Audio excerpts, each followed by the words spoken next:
সুপ্রিয় শিক্ষার্থীরা, আশা করছি তোমরা সকলেই ভালো আছো, সুস্থ আছো এবং সুন্দর আছো।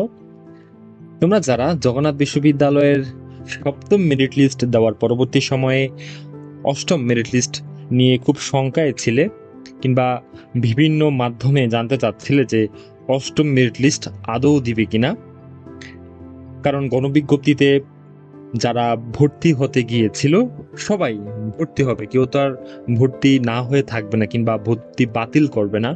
তো সেই কঠিন প্রশ্নের মুখোমুখি দাঁড়িয়ে আমি বলেছিলাম আমাদের বিগত ভিডিওতে যে অবশ্যই অষ্টম মেরিট লিস্ট দিবে, কারণ আমরা যেই অ্যানালাইসিস করেছি সেই অ্যানালাইসিসের ভিত্তিতে আমরা সেই কথাটি বলেছিলাম এবং বাস্তবতা কিন্তু একই রকম ভাবে আমাদের কথার সাথে পুরোপুরি মিলে গিয়েছে।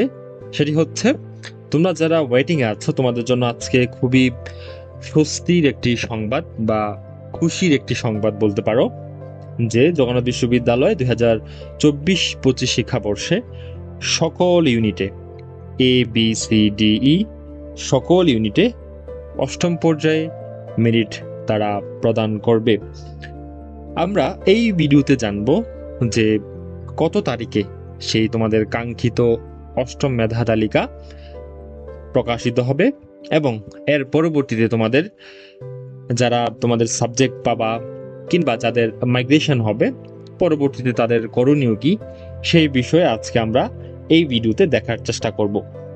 তো এখানে তোমরা যেই বিজ্ঞপ্তিটি দেখতে পাচ্ছ এটা আমি একটু তোমাদের সাথে পড়ে শোনাচ্ছি। সেটি হচ্ছে, তোমরা যারা সাবজেক্ট পাবা অষ্টম মেধা তালিকা দেওয়ার পরবর্তী সময়ে তোমরা আগামী 2রা জুলাই থেকে 4 জুলাই পর্যন্ত তোমরা বিশ্ববিদ্যালয়ের যে ওয়েবসাইট আছে এবং সেখানে তোমাদের যে নিজস্ব প্যানেল আছে সেই প্যানেল লগ ইন করে নির্ধারিত যে ফি এখানে বলা আছে সেই ফি তোমাদের জমা দিতে হবে।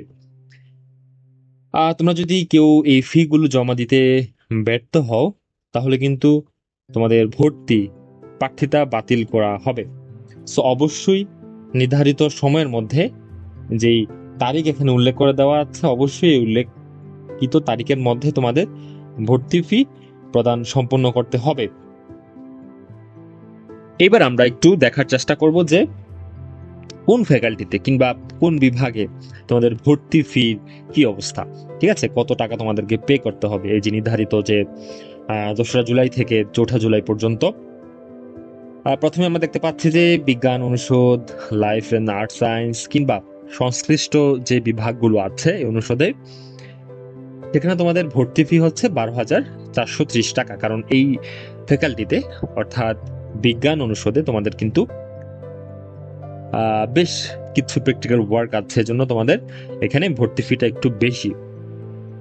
পরবর্তীতে তোমরা যারা বিজনেস স্টাডিজ ফ্যাকাল্টিতে পরীক্ষা দিয়েছ কিংবা ভর্তি হবা এই ফ্যাকাল্টির সংশ্লিষ্ট ডিপার্টমেন্টগুলোতে, সেখানে তোমাদের ভর্তি ফি 10,430 টাকা। তারপরে আমরা দেখতে পাচ্ছি কলা, সমাজবিজ্ঞান কিংবা আইন অনুষদ পাশাপাশি ইনস্টিটিউট সমূহের যেই ভর্তি ফি সেটি হচ্ছে 10,430 টাকা এবং ফিল্ম কিংবা মিউজিক অর্থাৎ তোমার পাশাপাশি ড্রামা অ্যান্ড ড্রামাটিক্স এসব বিভাগগুলোতে তোমাদের ভর্তি ফি একটু বেশি, কারণ একই রকম ভাবে এই বিভাগগুলোতেও প্র্যাকটিক্যাল ওয়ার্ক আছে, সেখানে তোমাদের ভর্তি ফি 12,430 টাকা।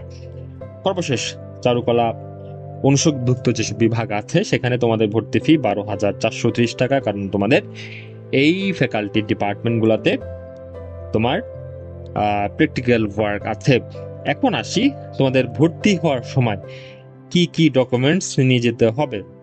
প্রথমেই তোমাদের মাধ্যমিক এবং উচ্চ মাধ্যমিক পর্যায়ের মার্কশিট বা মূল নম্বরপত্র, এবং সেটি কিন্তু অবশ্যই মেইন কপি লাগবে। তারপরে তোমাদের ভর্তি পরীক্ষার সময় যেই এডমিট কার্ড দেওয়া হয়েছিল এবং সেখানে অবশ্যই দায়িত্বরত যিনি পরীক্ষার হলে গার্ড ছিলেন তার স্বাক্ষরিত যে এডমিট কার্ড, সেই এডমিট কার্ডের প্রিন্ট কপি তোমরা নিয়ে যাবা। পাশাপাশি তোমাদের অনলাইনে ভর্তিকৃত যে ফর্ম আছে সেই ফর্মটি তোমরা প্রিন্ট করে নিয়ে যাবা। তারপরে তোমাদের সদ্য তোলা পাসপোর্ট সাইজের 2টি রঙিন ছবি এবং সর্বশেষ সবচেয়ে বহুল আকাঙ্ক্ষিত যে বিষয় সেটি হচ্ছে তোমাদের অষ্টম মেধা তালিকা কবে প্রকাশিত হবে। এই যে দেখো, তোমাদের অষ্টম মেধা তালিকা আগামী 2রা জুলাই প্রকাশিত হতে যাচ্ছে। যখনই প্রকাশিত হয় সেটি আমরা আমাদের চ্যানেলে সবার আগে জানিয়ে দেব। তো তোমরা যারা আমাদের চ্যানেলটি এখনো সাবস্ক্রাইব করোনি, অবশ্যই তোমরা চ্যানেলটি সাবস্ক্রাইব করবা, এবং তোমাদের যদি কোনো প্রশ্ন থাকে তোমরা অবশ্যই এপিকেটুর ফেসবুক পেজ কিংবা আমাদের ইউটিউব চ্যানেলে আমাদের হোয়াটসঅ্যাপ নাম্বার আছে কিংবা আমাদের গ্রুপের লিঙ্ক আছে, তোমরা সেখানে জিজ্ঞেস করতে পারো। আজকের মতো এই পর্যন্তই। তোমরা যারা ওয়েটিং আছো ভাইয়া, তোমাদের চিন্তার ভাঁজ যে কপালে আছে সেটি দূর হোক, তোমাদের নির্ঘুম রাত অতি দ্রুতই কেটে যাক, আধার কেটে যাক, তোমাদের জীবনে আলো নেমে আসুক সেই প্রত্যাশা। এবং দেখা হচ্ছে খুব শীঘ্রই অষ্টম মেরিট কত পর্যন্ত গিয়েছে, কিংবা অষ্টম মেরিট পরবর্তী সময় কি আর কোনো মেরিট দিতে পারে কিনা, কিংবা কোন ইউনিটে আর কয়টি আসন ফাঁকা হতে পারে অষ্টম মেরিটে ভর্তি হওয়ার পরে, সেই সংক্রান্ত ভিডিওতে। সকলে ভালো থাকো, সুস্থ থাকো, দেখা হবে অন্য কোনো সময়। ধন্যবাদ।